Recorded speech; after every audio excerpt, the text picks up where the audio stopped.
How do you manage that fear response? I imagine that for maybe everyone, maybe I'm wrong on this, that you would still have a significant fear reaction to it. Well, you do. And again, if you're talking about a Delta guy or a SEAL or someone who's been in these environments, you're actually leveraging your fear more than reacting to your fear. And again, the fear response is going to be muted automatically, because what happens in our brains is that when that type of stuff happens, the first thing our brains will go to is, okay, what do I need to do? Mm-hmm. What is the action in this moment? We think about that immediately. And by doing that, we're actually muting this autonomic response. But again, what we're doing is we're engaging our conscious mind, which is preventing it from going back into the we're going to the back seat. So we engage our conscious mind by starting to ask questions about our environment. What can I do? We start to act.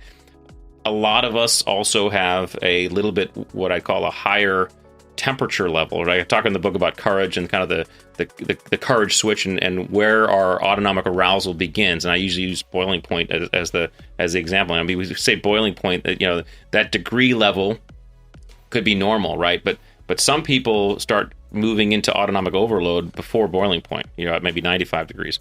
Other people, it takes 220 degrees before they reach boiling point. And I think a lot of us, we tend to have a little bit higher of a temperature of a restart setting, because typically when the environment begins to go chaotic and descend around us, we're the type of people who begin to slow down.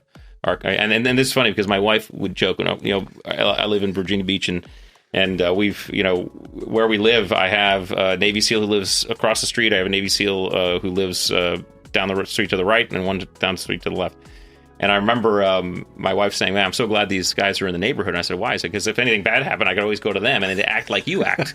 And I said, what do you mean? And she said, well, as soon as something bad happens or chaos ensues, they immediately calm down. You guys immediately calm down. You start working the problem. And so I think this Delta operator, I mean, I would imagine there was fear. But again, we have to understand fear generates some biochemistry that's very useful. I mean, there's a lot of adrenaline. There's focus, right? And so it allows us, I mean, it's designed to allow us to survive. And so a lot of people are afraid of fear, right? But fear used effectively and metabolized, you are at the heightened physical level right there. I mean, this is why you see people in really stressful situations do superhuman things.